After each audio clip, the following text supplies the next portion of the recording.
to order. If you could call the roll, please. Magistrate Combs. Here. Magistrate Barger. Here. Magistrate Tudor. Here. Magistrate Botkins. Here. Judge Taylor. Here. At this time, I'd like to invite Tony Christian to come up from Grace Point Church and lead us in a word of prayer, please. Let us pray. Father in heaven, Lord, we thank you so much for this day. Thank you for this opportunity. Lord, we just pray, God, that you would just bless these proceedings today. Thank you for men and women who are willing to serve our community, Lord. We just pray for our community, Lord. We know there's needs in this community, Lord, and I just pray you give this court wisdom today and in the future, Lord, as they move forward to make our community the best that it can be. We give you the praise and the honor for everything. In Christ's name I pray. Amen. Amen. Thanks. Everybody, please rise. Sheriff, if you lead us in the pledge, please. Please face the flag. I pledge allegiance to the flag of the United States of America and to the republic for which it stands, one nation, under God, indivisible, with liberty and justice for all. Thanks, Sheriff. Guys, y'all have had a chance to look over the minutes from last meeting. I need a motion and a second to approve the minutes, please. So moved. Second. Call the roll, please. Magistrate Combs. Yes. Magistrate Barger. Yes. Magistrate Tudor. Yes. Magistrate Botkins. Yes. Judge Taylor. Yes. Glenna, at this time, please come up and give us the treasurer's report. I placed in the Dropbox the report for this time, and you'll notice normally I report to the end of the month prior, but this time I went ahead and reported up through today's date, so this is the most current. We will have some more deposits coming in for the end of the year, but this should wrap up most of our appropriations. There may be a few between now and June 30th. I went ahead and did it for the quarter, so our fund balance on 3/31/2015 was $7,162,169.37, and our fund balance on 6/23/2015 is $6,663,156.81. If you look at where we are in our each fund, our revenues for the general fund. Glenn, if you will, hang on a minute. Does everybody know where she's at on Dropbox? No. Yes. All right. It should be Should be the treasurer's report number 3. It should be number 3 Yeah. on the Dropbox. The very bottom. It goes up to the top. Keep going. All right, right there. This is what Okay. the amount she just gave out. Larry, you got it? Yeah. Okay. Go ahead. Glenn, thanks. On the revenues for the general fund, we ended up, and this is not concluded, we will go through June 30th, with 104.1%. Our expenditures were at 67.7%. Our road fund, our revenues are at 93.1%. Our expenditures are at 90.8%. Our jail fund ended up the revenues for 94.5%. Our expenditures are at 99.9%. Our CSEP fund, our revenues are at 41.6%. Our expenditures are at 48.2%. They did have a large amount in carryover from prior year last year. That's the reason that those are not corresponding. They had like $15 million sitting in the bank on June 30th of last year. So these, when I say revenues, these are only things that are planned on coming in. It doesn't include the surplus. 911 revenues are at 86.6% and expenditures are at 84.3%. Does anybody have any questions about the report? Well, I guess it's getting to be a broken record, but I know you're right in what you're saying, but the jail has spent well over 100%. As a matter of fact, we've spent almost $500,000 of surplus money. Yes. So it's really not 99%, it's 100-some percent. Well, when you transfer that in, we have to transfer line item money in too, and that's taking the percentage of that. And you know, we've had this discussion before, and I do understand that, but you know, when you got a budget, and I'm gonna bring this up when we have the budget. If you've got a budget, you need to stay within that budget. Now, there will come a time when you have to go outside that, and I understand that, but that should be emergency only. And we're looking at almost $500,000 more than we budgeted. Now, I'm not laying any blame on Doug or nobody else, because we all know we've got a problem over there. We haven't faced it yet, but we're going to. It's just a matter of time. Mm-hmm. But that's really not a true figure, when in fact we probably spent 125%. We have transferred $1.7 million of cash from the general fund to the jail fund. We had budgeted 1.2, so we've transferred 500,000 in cash more. We've transferred $190,475 in line item money, meaning we took actual appropriation line item money and transferred over to that. So when that gives 99.9%, that's including that 190,000 in on line item money. Because when I give these percentages, that's not on our cash, that's on our appropriation line item money.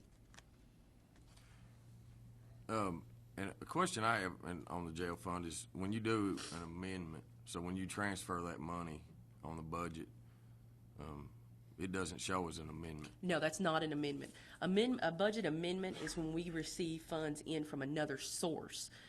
Say we received 100,000 from Commonwealth of Kentucky that we weren't expecting, then we would do a budget amendment, amending that into our revenues and amending it into our appropriations. But when we do a transfer, interfund transfer, that's not an amendment. It's just a transfer, and those just have to be approved. When you're transferring from general fund to jail fund, you don't have to do an amendment? No. Since it's going from one fund to the other? No. Okay. No, we have already got budgeted 1.2. Once you go over that 1.2, it's just, I bring those and have you all sign off on them. It's just signed off in court. I haven't found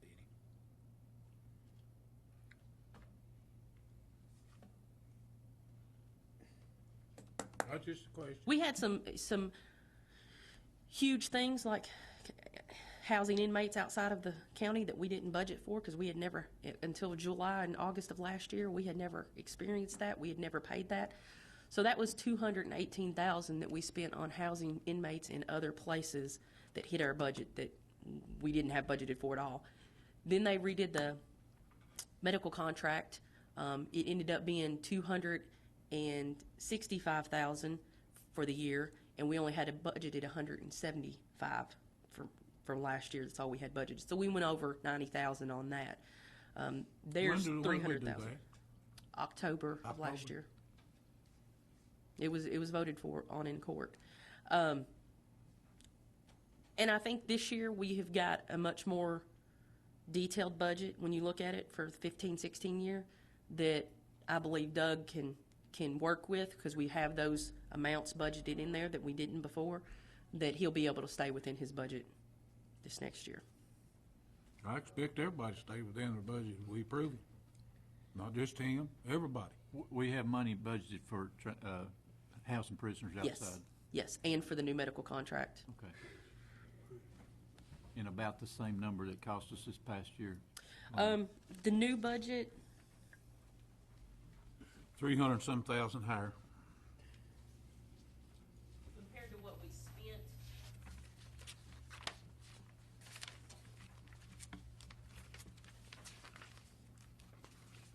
in the new budget, in the jail budget,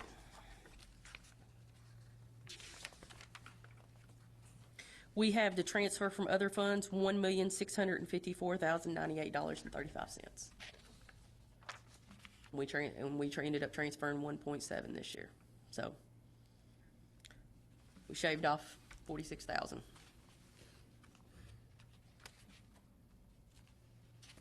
But that's not the end of it though either, because Doug's aren't you still looking at shopping out bidding out the medical again?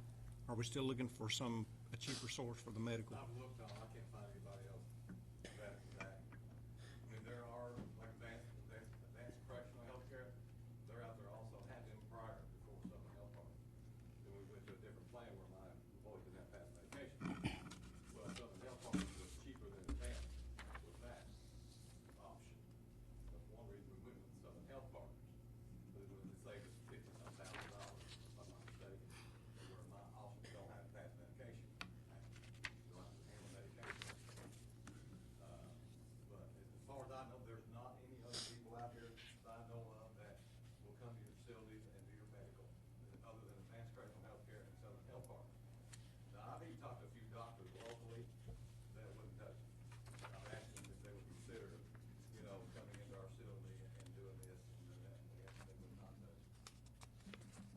So, Doug, was that the jump in price before you all went with Southern Health Partners? you all did pass out medicines. We passed that case, yeah. Y'all did before, and that's what you were wanting to get away from because of liability purposes. Is that, For me, it's no brainer. yeah, My officer handled medication. That's the reason we sell the health partners, because they were cheaper than advanced correctional healthcare. We came to that option. yeah.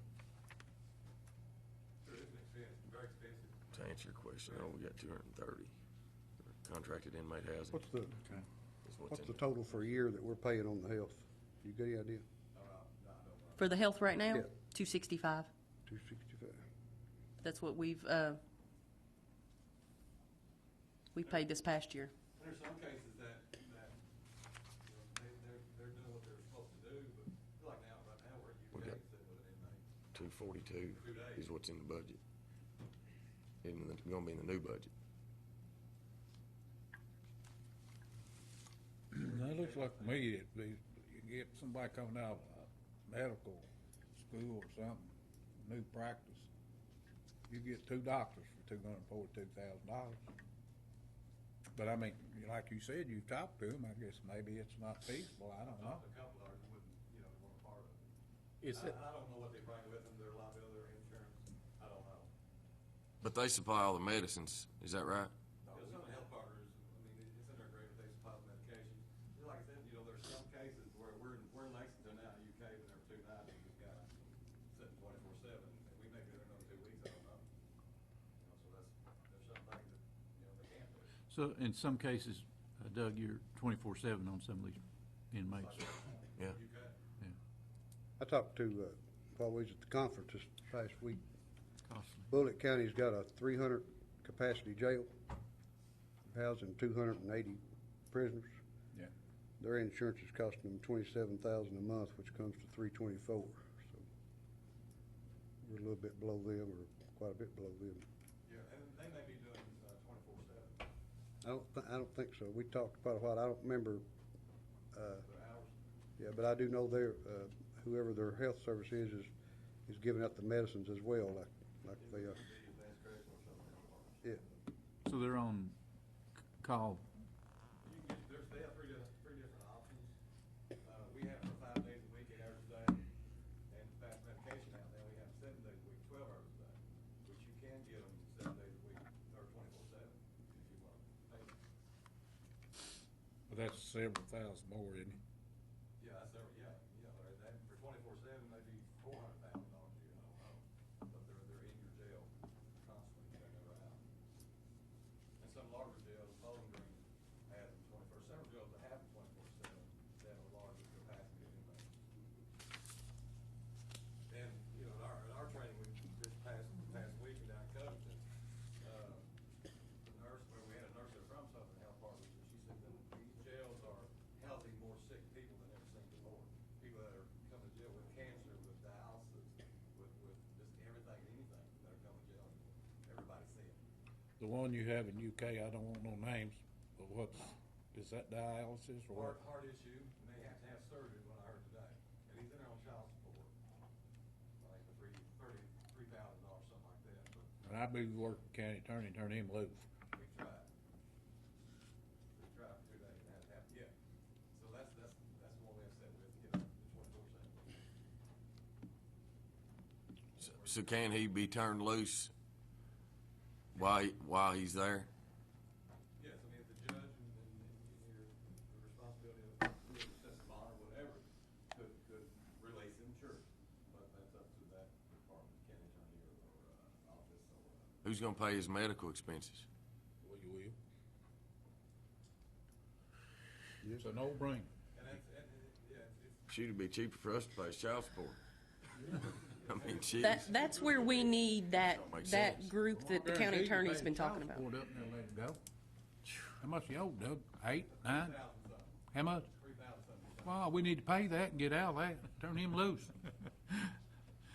That's where the county attorney's been trying to get together a group, and he was talking about, that works with the judges. So the judges, the county attorney, the jailer can all stay in contact. So when we have these situations, the judge can Work get it, something out. yes, Yeah. for the better of the county. Yeah, and this is not the first time, we do this quite often, where we have to take the office, enter for whatever charge, and Hey, Doug, if you don't care, will you come to the mic?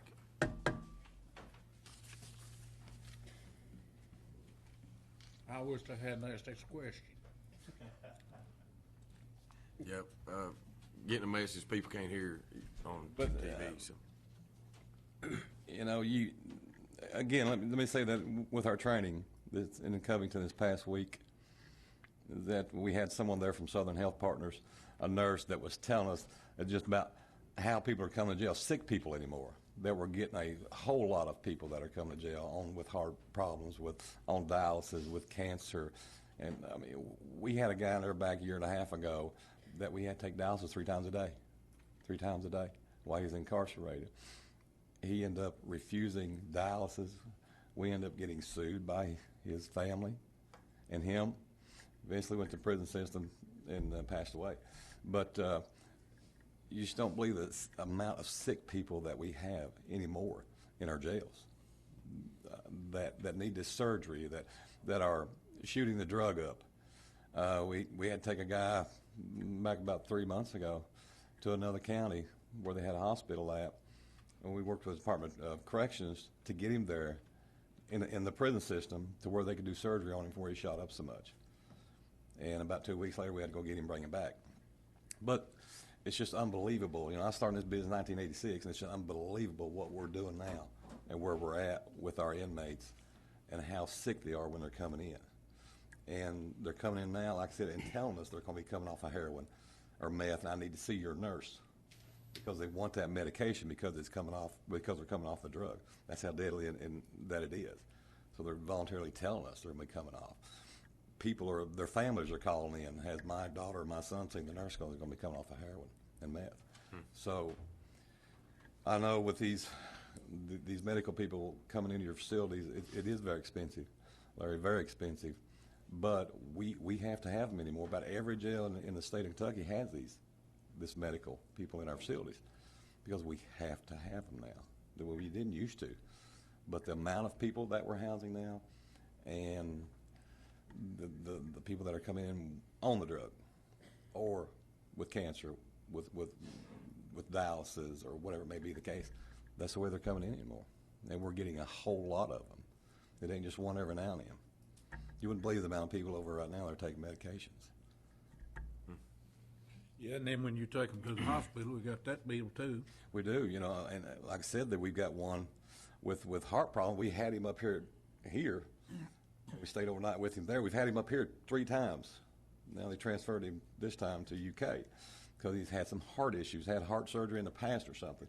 And to my understanding, I talked to all the officers a while ago, they're talking about surgery again with him. So that's something that, you know, I mean, I have an officer there now. And when we get into that, you know, it's the overtime that comes into play. And I'm trying to stay away from that as much as I can. But I'm taking away from over here on the floor, you know, on second and third shifts and first shifts, shorten us over here because, you know, we have at least 5 on the floor. That's 1 in our control center and 4 officers on the floor with 280 inmates right now. Of course, we have over 300 with them, some that are in other counties if I had them all back. So it's tough, guys. It's really tough when you go over there and you work on that floor over there and everything that we have to do. We just don't lock them up and leave them there. We have so much we have to do. We have to do. That's required by the Department of Corrections and the job that we have to do for everybody over here. It's tough. It really is. Love what I do, but it's tough anymore. Thanks, Doug. All right. Appreciate it. I had a question for Doug. The gentleman that we're speaking of, does he owe $3,000 or is that his purge? Does he owe 30 or 40 or 50,000? Scott, I don't know. I talked with Nolan. I'll call him Peanut, but Peanut was telling me it was $3,000 some odd dollars. I don't know for sure if it's his purge or what he owed, you know, or that. But I know he's in there for child support. Well, if he owes $3,000, we need to pay that $3,000 and get out from underneath that. Best I can understand is I checked with them and they put a lien against the car for $3,000 to pay his child support off. And I worked all day yesterday, called judges and everything to get the boy out of jail. And nobody will touch his boy till he pays the $3,000. Well, Well, I'd take that money out of commissary or something and pay you and save us $150,000, especially if he has to have surgery. Yeah, it is, it's tough. I'd run that by the county attorney and ask his advice on that and see if he'll work with you some way and get him out of there. I mean, you know, we need, maybe have a meeting. You, county attorney, and the judges all sat down and explain, Doug, what this is. It's gonna break us. Well, everybody knows. I mean, we all know, judges, county attorney, everybody knows, and it's not only, you know, child support. I mean, the judges work real well with us, and there's some cases that they can't let that person out, or won't let that person out. You know, that's their decision. But they actually, I mean, there was several times we went to that judge, county attorney, that they said, well, we don't need, you know, let's let them out, let's release them. You don't have to sit with them. You know, that has happened several times. You know, but I mean, this one we have now, again, I don't know the situation there. I just know what my responsibility is. Yeah. Of sitting there and make sure they, you know, that we keep. Well, I know what their favorite word is. When you mention that to them, they'll say, well, they're not paying it now. If you let them out, they're not gonna pay it either. I'll be working on it as soon as we get out of here. Yeah, I think it'd be a good thing to do. absolutely. Glenna, Thank you, Doug. at this point, we need to approve the year-end claims. Yes. If we can do an approval and put it in the minutes that anything that comes in between now and June 30th that needs to be paid out of this budget, give us approval to pay it, and then we'll give you a listing of what was paid. We're not going to pay anything unless it's absolutely necessary. And that probably won't amount to much with it. No, normally we Never don't have to pay does. anything but utilities, but just in case there was something come through that we do need to pay and make sure it's out of this fiscal year. So move. And it just, it allows us not to have to call a special meeting for something that we have to pay. But We Second. now, okay. call the roll, please. Magistrate Botkin, Yes. Magistrate Combs. Yes. Magistrate Barger. Yes. Magistrate Tudor. Yes. Judge Taylor. Yes.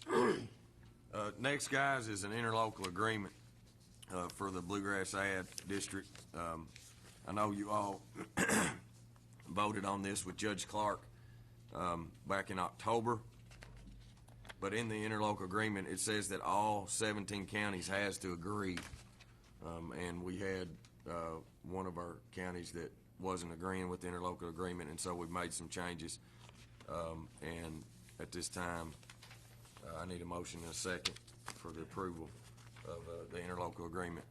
Who'd they drop, Judge? I'm sorry. Fayette County wasn't in on it last time. Fayette County didn't agree with the interlocal agreement back in October, and they had not signed it. And it doesn't make this agreement binding unless all 17 counties agree. But they did this time. But they have agreed now, and so that's why we're signing another one. Make a motion to accept the interlocal agreement. Second. Call the roll, please. Magistrate Combs. Yes. Magistrate Barger. Yes. Magistrate Tudor. Yes. Magistrate Botkin. Yes. Judge Taylor. Yes. I'd like to ask the court's permission to reappoint two men that sit on the Community Operations Board, which is the EKU Center for the Arts Board. I would like to reappoint Howard Miller and Harry Mobberly to that board. That board, you actually sit on it, you can have up to 3 two-year terms. This is Harry's final term. This will be his third term, and this will be Howard Miller's second term. So I need a motion and a second So move. to approve both of them. Second. Call the roll, please. Magistrate Barger. Yes. Magistrate Tudor. Yes. Magistrate Botkin. Yes. Magistrate Combs. Yes. Judge Taylor. Yes. At this time, it's the second reading of Ordinance 1504, which is the 2015-16 Madison County Fiscal Court budget. I need a motion and a second to approve the second reading. So moved, Judge. Second. Any questions, any comments? Well, the only question or comment I would make is what I just said is, you know, once we approve this budget, and every department knows what's in that budget, I expect them to stay within the budget. And I'll come back here and say, well, I know there's gonna be emergencies, don't get me wrong. And I know all the other masters know there's gonna be emergencies, and that's what that money's actually set aside for, and it's not a rainy day fund, but, you know, if we keep using it, there won't be no rainy day fund. So, I mean, and there's times when, well, it's just like the bridges all washed out and had all the damage, you know. If we don't have a little extra money, we can't repair those things. So, I'm not saying that you can definitely stay within your budget, but, if it's workable, you should. I mean, and there comes times when everybody has to make cutbacks. I mean, it's just like everybody in the audience. When you run out of money in your checking account, you don't have savings, you go to the bank, borrow it. Well, that's what's happening here. So, you know, I expect everybody to stay within their budget. Whether they do or not, I don't know. But, you know, as I told Linda, I refuse to sign any reserve for transfers because I don't think it's right. But we're going to pay the bills, I assure you that, because there's enough magistrates here that'll go ahead and do that anyway. But that's just my opinion. The budget, I think it's a workable budget. I think there's still some can be cut here and there, but it's your first budget. You've done a good detail on it. I appreciate that. Appreciate you being open with the court on it. And we try to give you the input that we have, and you have us. I appreciate that. So, you know, I would just like to see us stay within this budget. And maybe at the end of next year, we have a big surplus. I don't come around too much. I mean, I couldn't agree with you more. I feel like that's is really our whole goal. You know, we're going to set up actually trainings with our department heads, with Glenna. You know, now we have HR, which takes that burden off of her and allows her to focus more on educating our employees.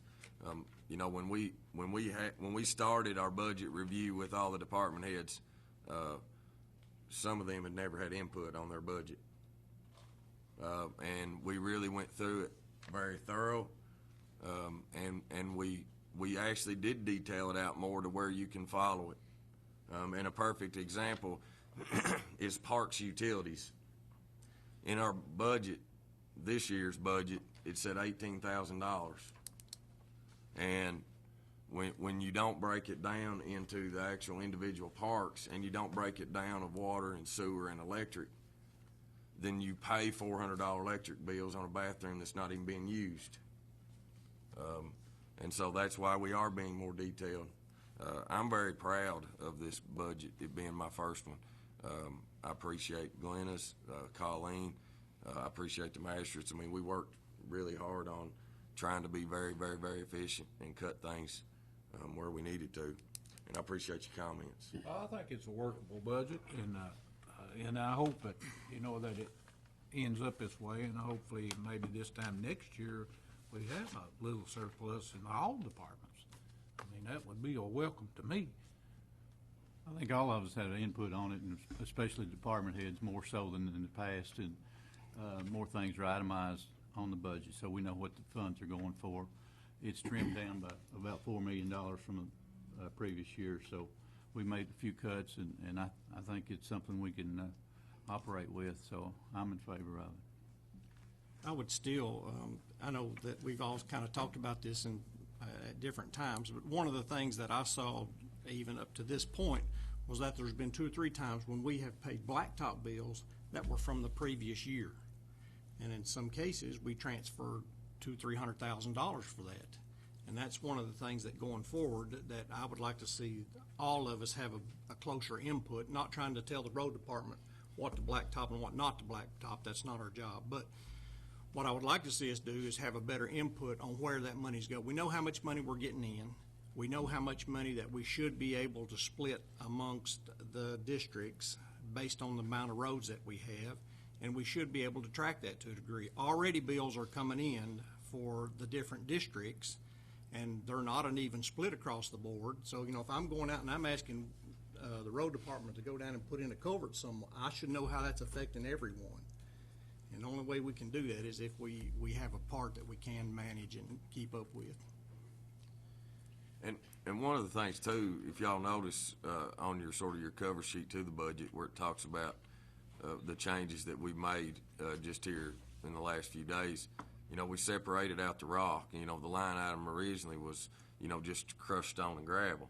So now we've actually separated it out where we're going to tag it toward number 9 rock, riprap, channel line, whatever the product we're buying, because once we see next year how much rock we're actually purchasing, I mean, we might could go and purchase in a bulk price if we know we're going to use it, you know, and we have the statistics from the past of how much we typically use every year. It's very easy to go ahead and try to purchase in bulk instead of, you know, purchasing a load here and a load there. And so that's one reason, that's another example of why we're trying to itemize it out. But I agree. I totally agree. And, you know, another thing that we need to do as we go forward, and this is just, it's not just the court here, it's every single department at the county. We all have to be better stewards of our money.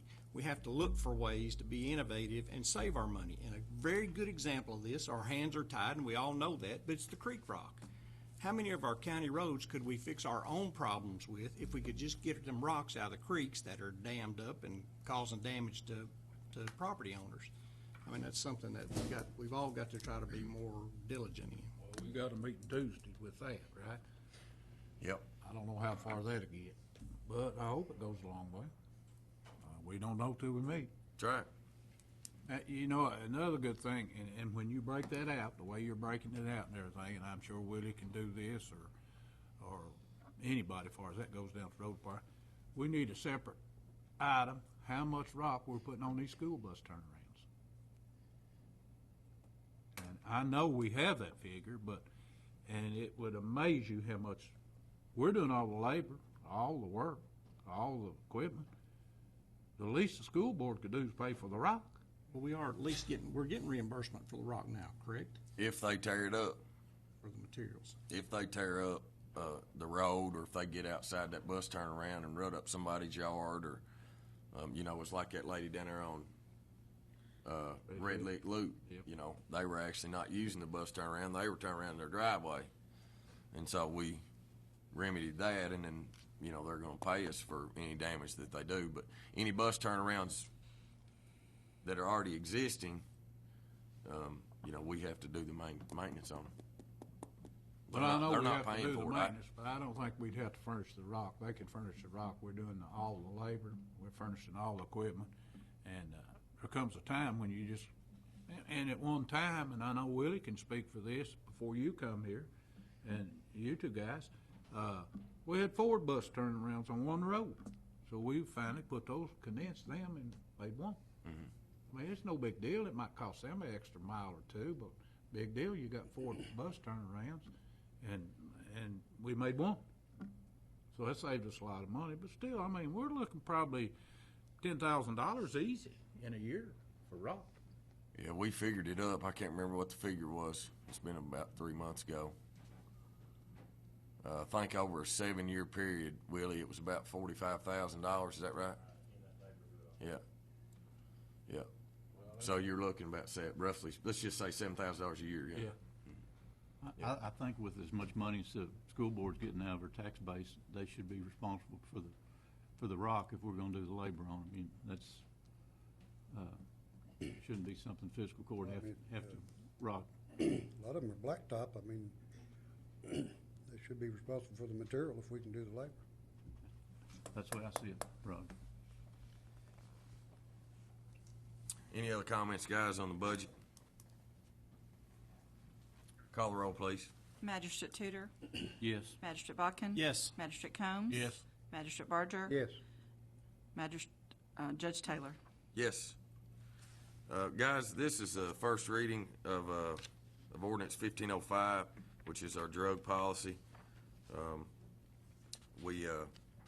I think it's definitely something that we need. Hopefully y'all had a chance to look at it.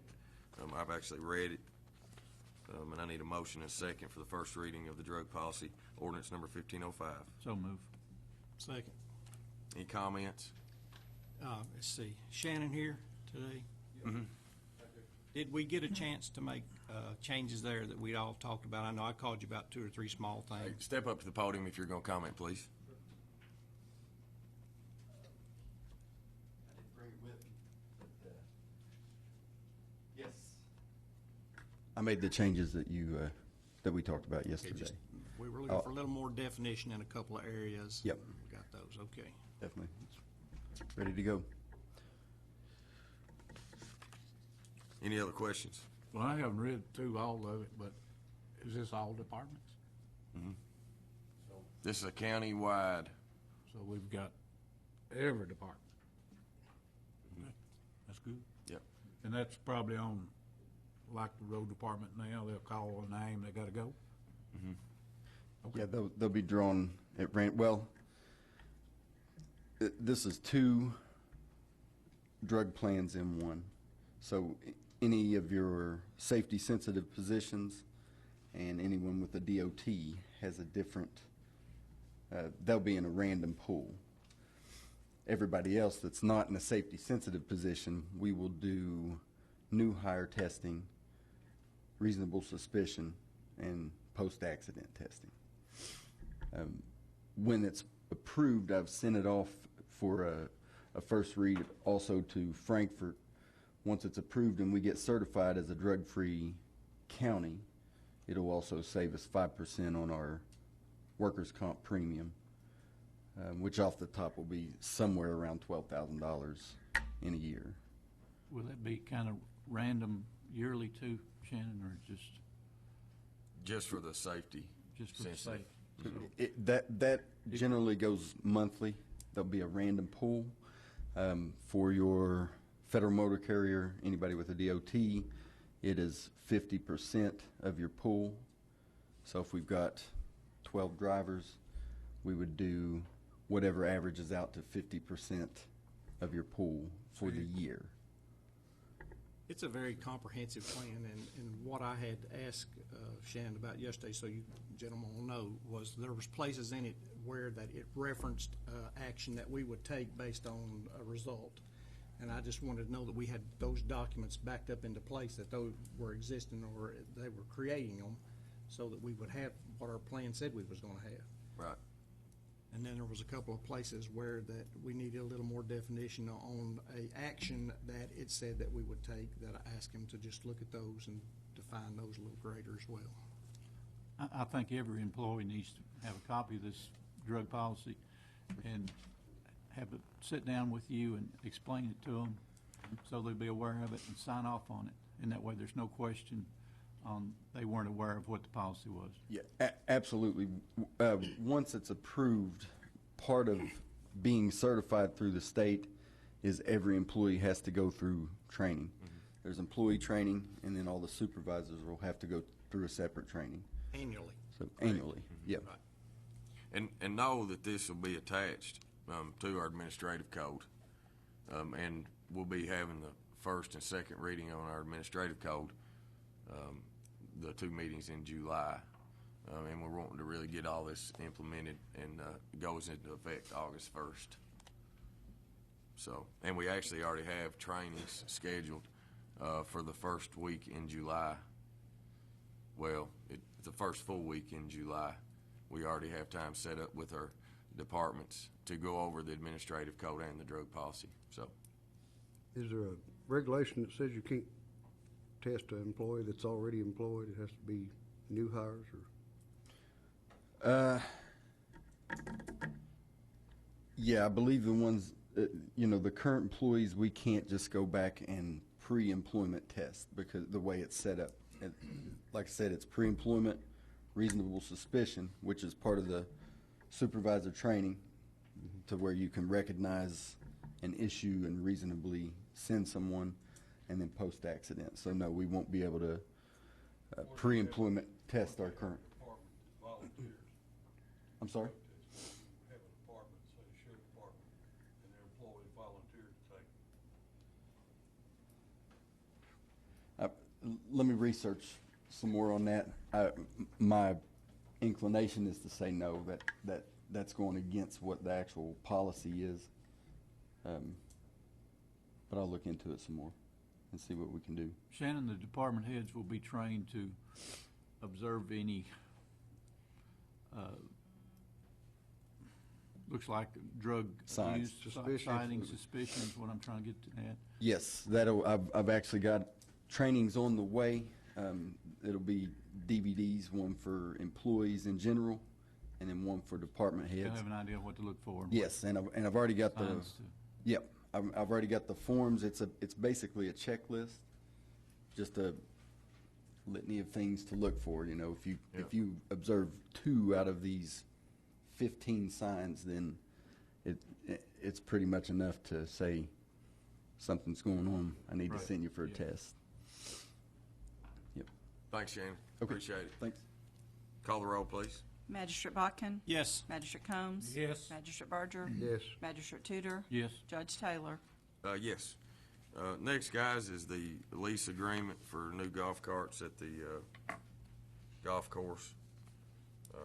This is a new lease agreement that's actually going down $200 per month, which we only make a payment for 6 months out of the year. Basically, while we have revenues coming in, so we don't have to make payments in the winter. I read over the agreement. I like it.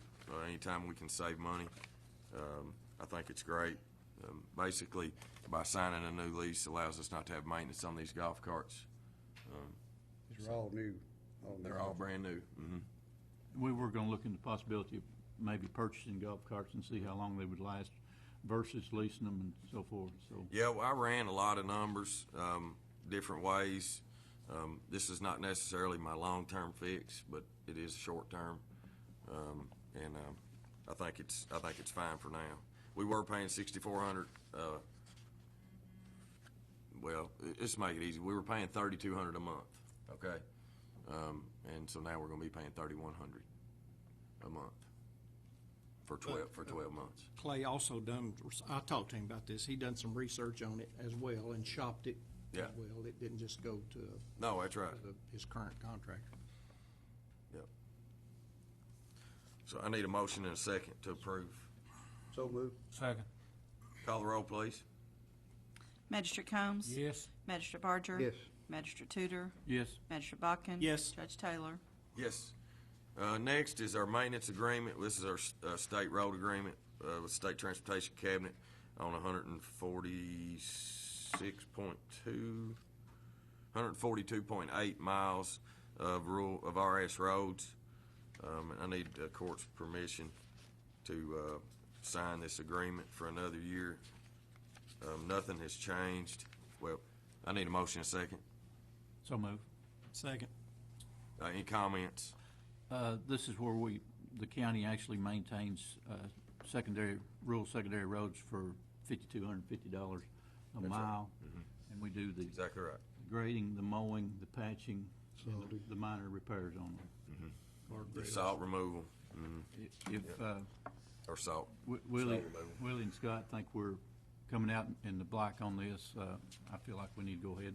Anytime we feel like we're losing money on this, we need to renegotiate or cancel the contract. But I think as long as we're making some money on it, we're going over those roads anyway, we can afford to do that for that kind of money. Yeah, my thing is we don't really have records from the past to where we can go and really see how much it's actually costing us. And so that was one of the things that I talked to the State Transportation Cabinet about. This year we're actually going to keep itemized, detailed cost of what it actually is costing us to actually do this per mile. The thing that I love about this more than anything is the service that it provides to the community. That's right. I'm not necessarily looking to make money on this deal as long as we're providing that service, as long as it's not breaking us. It's not Union City Road and Hackett Pike's a perfect example. We're going to drive across Union City to go scrape and salt Hackett Pike. Well, what good's what good is it to do that when they come out on Union City and they can't get to town, So it is a great service that it We provides. actually can provide a better service than the state could. Oh, yeah. Yep. So, Well, it also keeps more jobs at the road department. yep. And of course, I know at times they're actually busier than they need to be. Where's this compared to last year? It's the same. And I checked it word for word. The only thing that's different is the dates. Okay. They updated the dates, same exact I know amount. we've negotiated this year after year after year with them. And we did get a small increase, not a lot, because of the salt. Because of the salt And increase. we had one bad year, but hopefully this will be the year that we may get ahead. Yeah. And I think on that, Larry, I think we take the good with the bad, Well, you have to. Some years you're not We had going a to bad price year spend as much. this past year, I hope so. We It was bad, but you know, there's very few counties do this with the state. That's right. To give you a total, Larry, it's $749,962,050 Okay. is the total. And they break that up. We'll get one check in July, we'll get one in October, and then January and April. And this doesn't include any major stuff, because major stuff, they have to do that. That's right. That's right. Yeah, this is not like strip patching or resurfacing a road. This is only just pothole patching. It's slope mowing, bush hogging. We do have to put up the signs. They have to supply us with the signs. We actually put them up for them.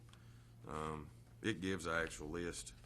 Well, I've sat In down here. with Willie and go over this. We went over 2 or 3 times. He's comfortable with it, so if he's comfortable with it, I'm comfortable. It's pothole patching, grading shoulders, brush and tree removal, slope mowing, cleaning, replacing cross drains, entrance pipes and drainage channels, plowing snow and ice, spreading salt, replacing damaged signs. Yep. Okay. Call the roll, please. Magistrate Barger. Yes. Magistrate Tudor. Yes. Magistrate Bodkin. Yes. Magistrate Combs. Yes. Judge Taylor. Yes. Next is our municipal urban road agreement, road aid agreement. This is where we collect $140,965.91. Now, just to know, they do hold back 3% of that because we're in that emergency fund.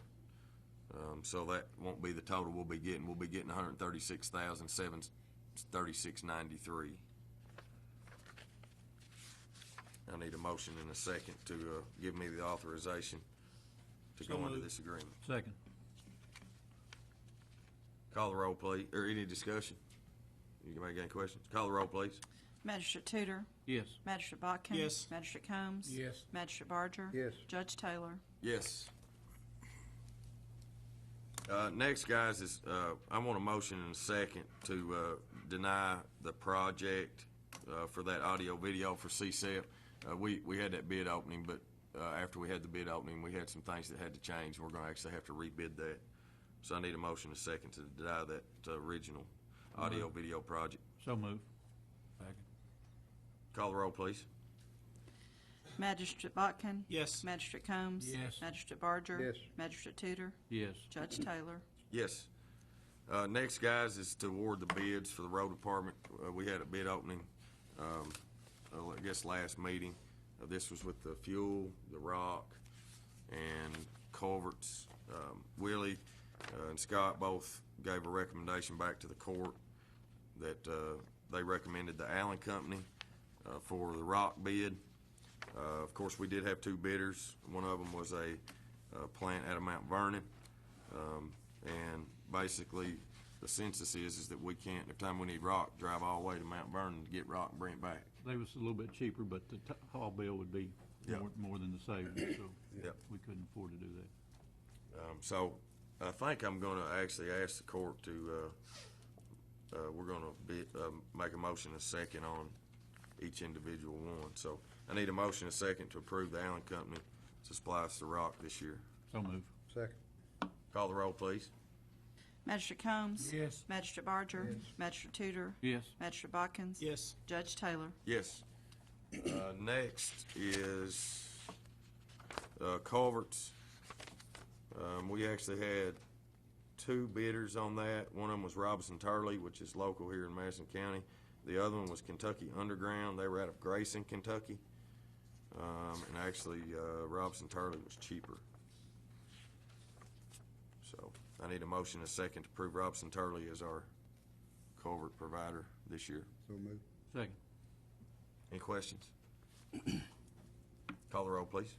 Magistrate Barger. Yes. Magistrate Tudor. Yes. Magistrate Bodkin. Yes. Magistrate Combs. Yes. Judge Taylor. Yes. Last is the fuel bid, and Riley Oil bid it. Richmond Petroleum actually bid it, but they actually late on their bid, so it was thrown out. And then there was a company out of Winchester, Kenny Mullins, is who submitted a bid, and actually Riley Oil was the cheapest. Is that a firm bid, Judge? I've done some investigating on this. All right. But they have terminal prices, and whatever the terminal price is, you add, your Kentucky road tax to it, and then you add your bidder margin. So the bidder margin is what they're actually making out of the sale, which does stay the same, but the terminal price per gallon changes daily. Sure.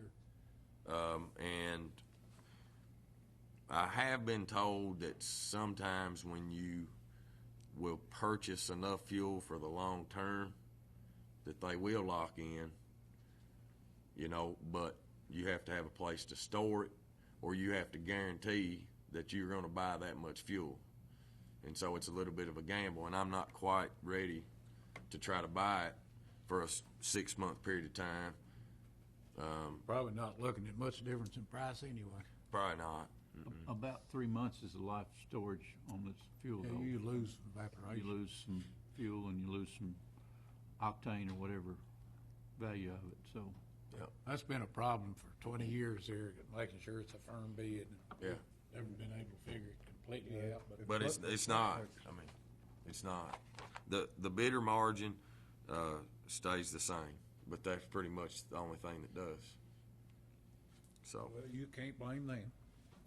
I'm just No. glad they bid it.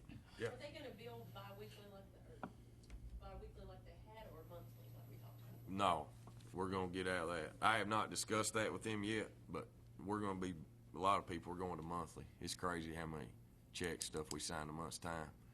Mail, stamps, the whole 9 yards. These people should be doing it monthly.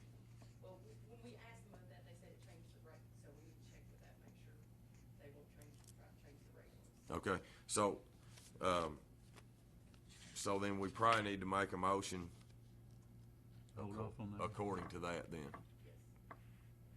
So, Table the fuel part. okay, that's good. So we'll table the fuel Yeah, until you find out. until we find out for sure. Yep.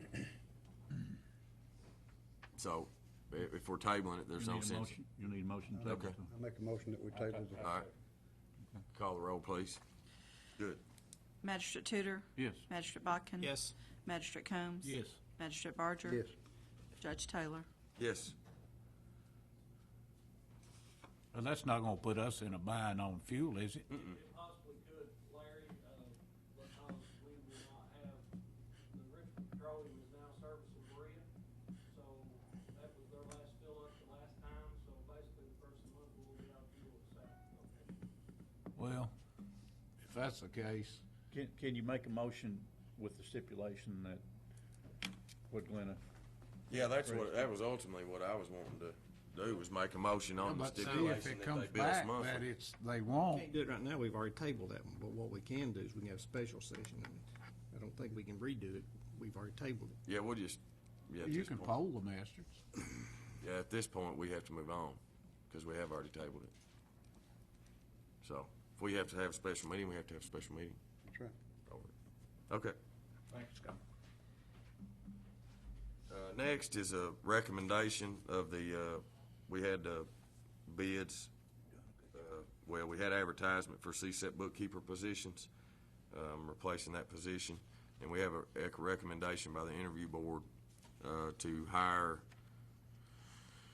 Jennifer Hitch, which is a lateral move. She actually is already in CSEP as an employee there. It'll be a lateral move and be her current pay rate.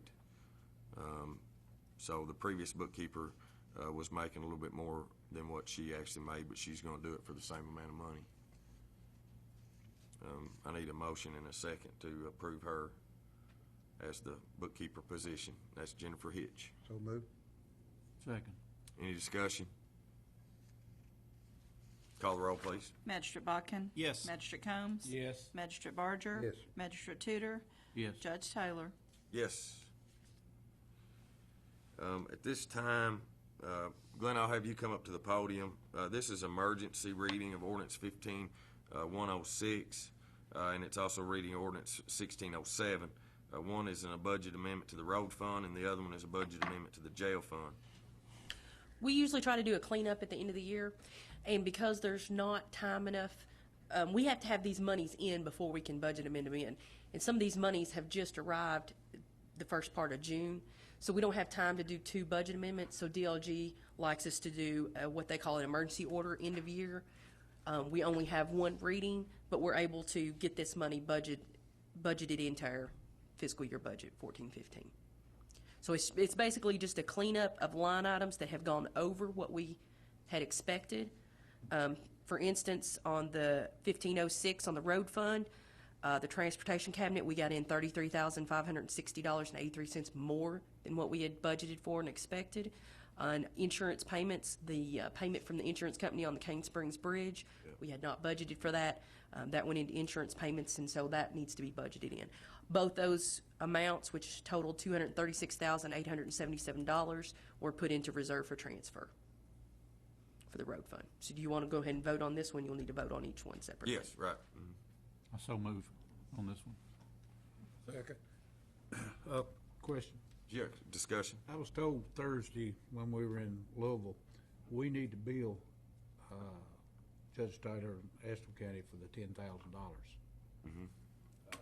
They said they hadn't received it yet, and I talked to transportation. They said for us to go ahead and bill them to get that $10,000. For the Knoblich Bridge? Yes. Yes, we have to, It's 10%. it's 10%, so we have to make sure we get it completed and then add up what Well, they the, said they were waiting on it, and I'm just going by Well, you what got- transportation told me. They haven't got a figure yet to go by, do you? no, because we're still finishing up the approachments on it. Well, he on our side. understood it'd be 10,000 each, us 10, them 10. 10% each, Larry. It's 10%. Well, It's, maybe it was 10%. it's 80-20. It's 80-20. 20%, we split it. We But he split. said we had to bill Yes, we will. It'll be 100 and, because we're more or less Bill the seeing the bridge, job yeah. done. Yeah, We're the ones that have the agreement with the state. There's nothing about Estill County in the agreement. It's But he between said us and they the state. couldn't bill them, we had to. And Yes. I was going by what he said. Yeah, no, the state doesn't have anything to do with the agreement between us and We Estill have that County. figure. As soon as they complete the work. We have to wait till we get the bills in for the materials they've used, the rock and stuff. it should be, and two, it'll be more than 10,000 because Yeah. the total bridge package was about 150. And we got in 126,400. I don't mean to get off the subject. No, no. That just come on my mind. But no, it's good to keep up with that. No, make sure. and Judge Taylor can get a hold of the judge over there and Yeah. work out but as Yeah, soon as we we're- get all the bills in, we will put down together a detailed bill for them. It's not gonna be good. Yeah, You want a motion? You got one? we've already got one. Call the roll, please. Magistrate Combs? Yes. Magistrate Barger? Yes. Magistrate Tudor? yes, Magistrate Bodkin? Yes. Judge Taylor? Yes. And next is the. With the jail fund, it was the same 1507. thing, 1507, just cleaning up any accounts that we possibly went over, which there was very few in the jail fund. As you can see, contract with SSA, that's the Social Security Administration. Anytime someone is put into jail that is on Social Security, the jail notifies Social Security, and they give us an incentive payment for notifying them, so they don't keep sending them checks while they're in jail. So we went over by $200 in that. Miscellaneous, we went over $1,268, and then jail reimbursements, we went over $10,769, for a total of $12,237.70. So we budget amended that into reserve for transfer, scraped us as much as we could, so we didn't have to transfer as much line item money from the general fund. So if you're in jail, you can't receive your Social Security? No, You can, if we put a stop to it. yeah. We get money from the Social Security office. We make a phone call and over there. You're not supposed to. That's why the Social Security office has this in place. When you're incarcerated, you're not supposed to receive your Social Security. Probably because if you're in jail, somebody else is going to be getting it in your mail. so you all Cash get the those checks. funds to use for their housing then, Doug? You get the funds that are coming from Social Security for their housing, what time they're in jail? Oh, you know, we get that money, whatever they. Yeah, I think it's like a $400 or $600 incentive payment for each person that you turn in. So different months, one month we might get $2,400 in, it's wired into our account. One month you might get $800 in. It's not their total, No, it's Yeah, only, no. it's a certain amount You just get a one-time payment for. Yes. For reporting it. for reporting them, Okay. yes. So I need a motion to approve ordinance 1507. So move. Second. second, Call the roll, please. Magistrate Barger? Yes. Magistrate Tudor? yes, Magistrate Bodkin? Yes. Magistrate Combs? Yes. Judge Taylor? Yes, thanks, Glenn. Guys, I skipped, Number 12. number 12. It's interlocal agreement transfer. This is, our loader, so we bought a new loader. Berea City would like to purchase, this loader. So I would just like the court's permission to sell it to the Berea, City of Berea for $5,000. I need a motion and a second. That's too cheap. What, this is something besides what we sold at our auction? Oh, okay. This Yeah, is, 'cause this we- is the old loader down at the south garage, right? Okay. Let me ask you, Scott, is that about the value of it or what? Hey, Scott, if you don't care, come up to the podium. Yeah, I need to see what it looks like anyway. We would probably save that much in hydraulic fluid, won't we? That is a good point, Larry. The loader that's at South is in terrible condition. It's almost 30 years old. It's using approximately 15 to 20 gallons in an operation day. And this is a main part of the unit. It's a very expensive part to fix. If the loader was in runnable condition, it would be worth more. It'd probably be worth $10,000. But we figured keeping it in the county and benefiting, they have one identical to it.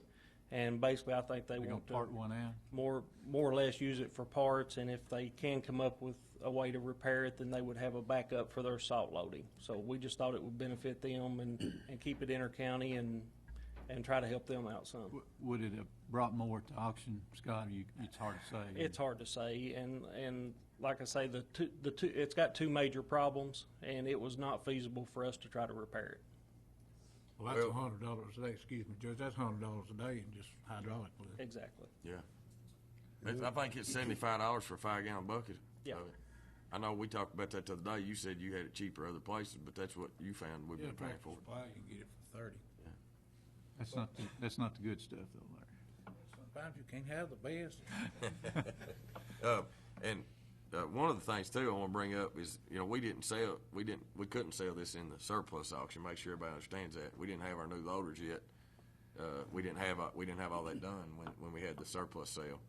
Well, I think it's a win situation probably for us and the city It of is. Berea, and I'm glad to help them. But the blacktop paver only went for $250. Those track hose went for $4 and $6. So, I think we're all over fair. I think it's fair for us. I think it's fair for Berea. So, Well, that'll put us over that 40,000 then, won't it? I'll make that motion. all right. I'll second it then. Call the roll, please. Sorry I missed that, guys. Magistrate Tudor? Yes. Magistrate Bodkin? Yes. Magistrate Combs? Yes. Magistrate Barger? Yes. Judge Taylor? Yes. Next is the judge's report. Don't have a whole lot. Did want to obviously talk a little bit about the auction. It was a great auction. I was very impressed. We had, I think, pretty much a record number of attendants that actually came in and bid on items. I think we had 60 plus, if I'm right, Glenna. I think it was 60 plus. We made $39,798, I believe, was what we made the day of the sale. So was tickled with that. Job postings, we have animal shelter administrative assistant that is open now. If anybody knows anybody would like to send in an application for that, I think that closes on the 26th, if I'm right about that, which is Friday, I believe. Be sure to review us on our website for all department information at MadisonCountyKY.us. We're also on Facebook, Twitter, and Instagram. And still a reminder that the Whitehall Park is closed until October 31st. But I hope I can make an announcement fairly soon that it'll be sooner than that. Will we get a stocking maybe after the water gets back up pretty quick? Will we what? We stock the fish. Fish. Yeah, Fish and Wildlife will. They actually already came, but we had to tell them not to come. I mean, they were planning to come, and we told them not to. Okay. So, I've had some people ask me, I said, well, we gotta get back full of It'd water take a while for the water to come Yeah. back up. yeah. Is there any comments from department heads? Scott?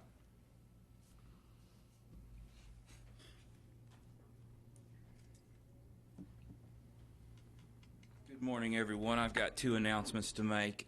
First announcement is we have rescheduled Kentucky River Sweep, which was canceled last weekend, for Saturday, August 15th. Once again, Saturday, August 15th, we'll convene and have our Kentucky River Sweep, and that event will run from 9 to 12. Also, I attended a meeting at the Bluegrass Area Development District last week with the Kentucky Division of Waste Management. It is going to be our free waste tire disposal event will be held this fall, formerly known as the Waste Tire Amnesty Program. These funds to fund this program are collected through when you purchase a new tire. The dollar fee goes for these free tire disposal events from the Waste Tire Trust Fund. And that's going to be September 17th, 18th, and 19th at the Kentucky State Highway Garage on US 25. Can't get two locations? You could petition to have two locations, but we would have to supply the transportation and the manpower to unload at the second site and the transportation to bring the tires that are dropped off at that site to the other site, the main site on US 25. Now, I have no idea what the expenses on that would be, Magistrate Combs, of transporting tires like that, but it would be a major undertaking, I would think. This is for tires only, Scott? Yes, for agricultural, commercial, and or not retail tires, but just any tires that people have. Retail businesses are exempt from bringing tires to these disposal events. Larry, we might set a flat truck out to Garage South, and when they get it full, let them take it out there and dump it. Where are you having the drop off? Well, I was going to ask. That's at the State Highway Department on US 25. 17, 18, 19? Yes, that's What days is that on? Thursday, Friday, and Saturday. You're talking about out on 25 on Lexington Road? Yes, sir. Right, out by the old Buccaneer Drive-In. Okay. Yeah. I just hate if people have to drive from Tommy's district, mine, all the way there, but I mean, we give them a free out. Exactly. And if it's going to involve a lot of money, no, and then we'd have to have somebody there Friday and Saturday to oversee it anyways. Exactly. The last time we did a second location in 2009, Magistrate Combs, and we could probably identify how much the city of Berea stepped up and helped out and moved those tires. They had a drop-off location down there. Now, if that's something that they're willing to do this time, we could organize and get that underway as well. Would you ask them? I would be happy to. Yeah. I'll call. They were willing the last time. Yeah, I'll call the city manager and Dwayne Brumley here shortly. That's far enough out, we can work something out, I think so. Yes, sir, sure is. It's good. Thanks, bud. Any other department heads? Comments from magistrates? Tom? Just briefly, Judge, we had a nice long meeting today, but I get calls all the times about things, regardless of what it is, trees cutting down, potholes, guardrails, and I call the road department or I call the appropriate department, and they send someone out and they eliminate those problems. And I very seldom have the opportunity to get back to the department that came from, but a lot of those times I get follow-up emails, I get follow-up calls from individuals thanking us for that. So I just want to take the opportunity to say thank you, gentlemen. Please thank your employees. You're doing a great job out there. They appreciate our services. They appreciate us coming out and helping them. You just don't get told enough. But we certainly want to thank you for those efforts. And that's all I've got, Judge. Thanks, buddy. John? Judge, I just want to give everybody a little update on some of the bridges. Of course, we had 4 major bridges to work on in District 3 this spring. The Cane Springs Bridge is up and should be open within a week. We just got to caulk it and work on the approachments. The Knoblick Bridge is up and running. We'll have to put in some gravel when we have a little settle on the approachments on it, but it is passable to cross over. The Oakley Wells Bridge is, we got the beams ordered for it. Within sometime in the month of July, we'll have it back up and running. Still leaves the Sam Jones Bridge, which is going to be a big costly thing, but we're going to work on that as soon as we get things caught up here. Talked with Sam Miller with the NRCA. He's been working with us on some of the state funding for the flood relief on some of the roads that we had back in April. He said the money is trickling down. It is to the state level now from FEMA, or the National Association. Hopefully within a week or 10 days we'll have permission to go ahead and work on Bill Eads and some of the other roads that had a real bad washout. That is 75-25 money on that, so if we can get 75% cost on that, we can put up 25 in-kind work on those and help save us some money on that. So hopefully we'll get approval to go ahead and get those started within the next week or 10 days. And I think Willie already has some of the requirements on those, don't you, Willie? Okay, so that is in the making. Just having calls or anything we, the county government help you with, give us a call. We appreciate you. Thanks, John. Raj? Don't have much, Judge. Just inform everybody that the judge and I went to a local joint conference last week. It was pretty routine to what we usually see. Just like I mentioned with the Bullitt County information, that's what you learn is when you talk to the other counties, find out an issue that you have, and they say, well, we had the same thing, this is what we did, or they'll ask you what you did in a case for them. That's where you get the most help at. Even if it don't work for you, it'll give you an idea of something you can do different than what, with your problem. But it was a good conference overall. I don't have much more, just appreciate everybody's job that they do, what they do for the county. I like to pick an individual out every now and then, and Scott Shepard, since he's come on board, I think he's done a fantastic job. It's somebody we needed to help with the road department. All I can say is that Scott's doing exactly what I wanted done. He's checking prices before he buys it, and he's saving us money. I appreciate you, Scott. Thanks, Raj. Larry? Well, I attended that meeting too. But anyway. Yeah, you did, Yeah, that's all right, Roger, I don't know. But, you put a day in longer than I did. Yeah. But other than that, no, Judge, I really don't have anything. I'm like Tommy, I want to thank all the department heads for the job they're doing, and now we're through this budget and getting ready to go into another one, so I think we could pick up some areas where we couldn't do before because we didn't have the funds to do it with. But now that we will, I'm sure that it's going to be took care of, and I just want to thank everybody for the job they do, and other than that, I'm just glad to be here. Good, buddy. Thank you.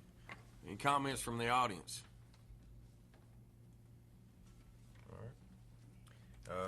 Now I need a motion and a second to pay the claims and approve the transfers. So move. Second. Call the roll, please. Magistrate Bodkin? Yes. Magistrate Combs? Yes. Magistrate Barger? Yes. Magistrate Tudor? Yes. Judge Taylor? Yes. Just an announcement, next court date is Tuesday, July 14th, 2015 in Berea. So remember, we have a little 3-week span here, I think. We get an extra week. But Tuesday, July 14th, 2015 in Berea. Need a motion to adjourn. So moved. Second. Call the roll, please. Magistrate Combs? Yes. Magistrate Barger? Yes. Magistrate Tudor? Yes. Magistrate Bodkin? Yes. Judge Taylor? Yes. Thanks, everybody, for being here. Appreciate you.